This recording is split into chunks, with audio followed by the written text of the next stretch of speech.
Meu amigo e amiga, você certamente, assistindo a algum documentário, algum programa na televisão, internet, já deve ter se deparado com algum tipo de reportagem focalizando alguma atividade cultural ou esportiva exótica praticada em algum canto desse planeta.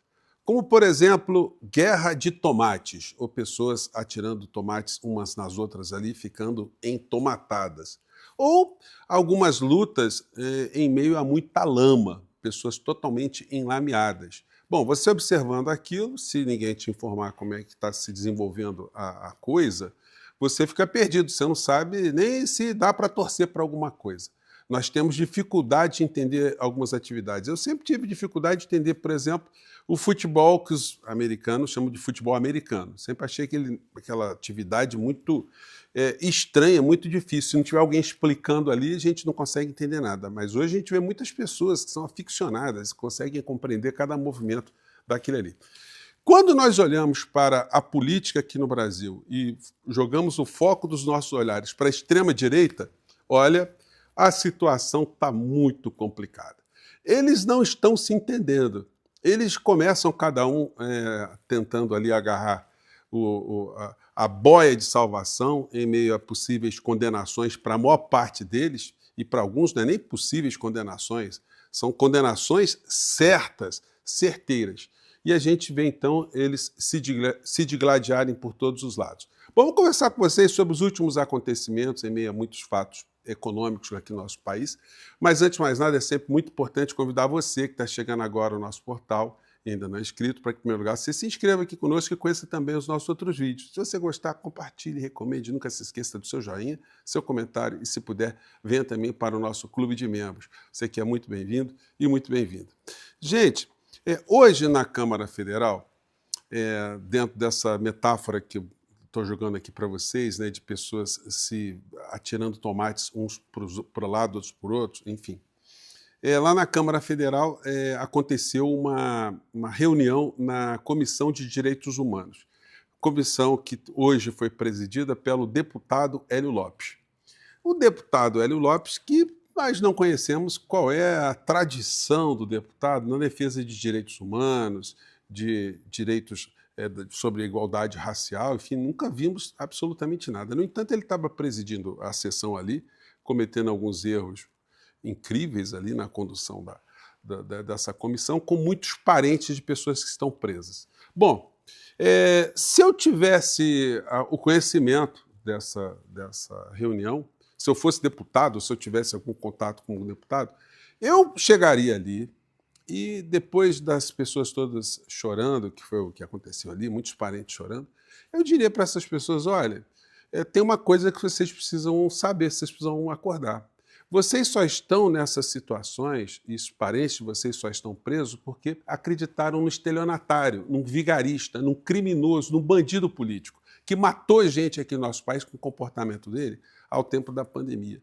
Ele, para salvar a pele dele, ele não pensou nas consequências para as pessoas como os parentes de vocês. Então, se vocês hoje teriam que canalizar, ou têm que canalizar algum tipo de raiva, algum tipo de energia contra alguma coisa, não é contra o ministro Alexandre de Moraes, como vocês estão fazendo aqui.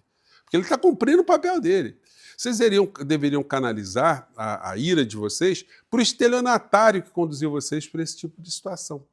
Isso precisava ser dito ali para chacoalhar essas pessoas, porque elas vivem nessa bolha negacionista e elas acham que tudo o que aconteceu não tem relação direta nenhuma com esse estelionatário e o clã do estelionatário. E como o clã do estelionatário, com as pessoas que estão ao seu redor, reproduzem o tempo todo um discurso massificante e maçante de que tudo não aconteceu, que eles estavam ali a passeio, foram injustiçados, então essa gente vai acreditando nesse tipo de situação. E, infelizmente, para elas, isso não tem o menor impacto nas decisões judiciais. Como não terá impacto algum, as histórias estão sendo contadas para tentar salvar o inelegível. Então, fica esse registro aí, né? Quanta gente enganada que precisava escutar algumas verdades. Bom, e enquanto isso, no Supremo Tribunal Federal, mais depoimentos continuam a serem prestados lá para tentar salvar a pele de algumas pessoas. E um dos arrolados como testemunha da figura do inelegível foi o governador de São Paulo, o senhor Tarcísio, cujo caráter deveria ser mais focalizado, né, pelos grandes veículos de comunicação, deveriam abordar algumas práticas desse senhor, porque elas denotam um mau-caratismo profundo. Nas questões nacionais e internacionais, ele se faz de morto, mesmo sendo um candidato já, o candidato preferido do mercado financeiro. Ele é uma espécie de Paulo Guedes sem o diploma do Paulo Guedes, mas que, ao invés de disputar a eleição, Paulo Guedes disputar diretamente, agora eles têm uma figura que não precisa de um boneco do posto. Ele mesmo é o boneco do posto, ele mesmo conduziria a entrega de tudo que sobrou ainda no nosso país. O senhor Tarcísio de Freitas. Só que a figura dele está sendo questionada por muitos segmentos que estão observando o comportamento dele. No plano internacional, por exemplo, não falou absolutamente nada sobre o que está acontecendo na faixa de Gaza. É como não existisse. O presidente Lula fez uma postagem, as lideranças do mundo têm se manifestado em relação a isso, e o senhor Tarcísio mudo, não fala absolutamente nada. Não fala nada sobre o Dudu Bananinha nos Estados Unidos, ele atuando contra o Supremo Tribunal Federal. Ele não apoia explicitamente e também não faz também uma defesa das instituições aqui no nosso país. Sempre numa postura covarde, a postura movediça, como nessas lutas da lama, que você não consegue enxergar o movimento da criatura. Dentro da própria direita, um desses atiradores de tomate ou jogadores de luta na lama, o senhor Malafaia, ele já percebeu que o Tarcísio está tendo esse comportamento mau-caratista para os padrões da extrema-direita. Porque ele nem defende explicitamente a figura do inelegível, nem entra na defesa explícita do Dudu Bananinha, e também não faz um ataque direto ao Supremo Tribunal Federal, tentando ali manter a imagem dele descolada dessas histórias todas. Isso está sendo criticado dentro da extrema-direita, porque isso revela o oportunismo dessa figura de tentar pegar os bônus de ser um cara da extrema-direita e se afastar dos ônus de ser um cara da extrema-direita, as piores coisas da extrema-direita. Então isso revela para a gente muitas coisas nesse momento.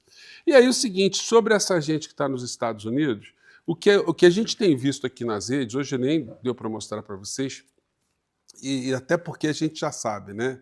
O que o Dudu Bananinha fala, o que os outros golpistas falam, o que o outro lá, o Paulo Figueiredo, fala, do que o pessoal da Oeste fala, enfim, os foragidos que estão aí com seus canais ainda acesos por todos os lados, enfim, eles estão em polvorosa porque eles acreditam mesmo que nessa guerra de lama o Donald Trump baixará mesmo aqui o poder imperial norte-americano sobre a estrutura do nosso país, exercendo aqui uma pressão sobre a nossa soberania.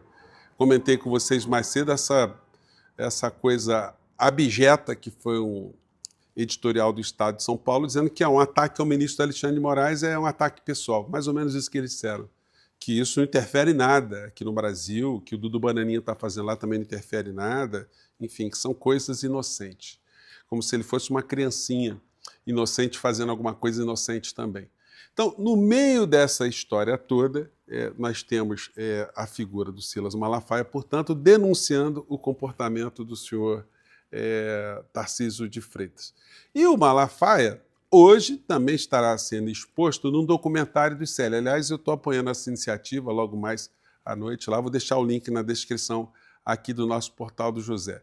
Gente, assim que essa história toda avançar, que isso tudo, que caiu uma chuva bem forte, nós vamos ver essas criaturas entomatadas, já não repleta de tomates por todos os lados, vamos ver as criaturas da lama desenlameadas, e aí muitas delas nós veremos na Papuda, Bangu 8, Comé, outra instituição prisional congênere. Da nossa parte, nós temos que ter uma coisa só: paciência e vigilância.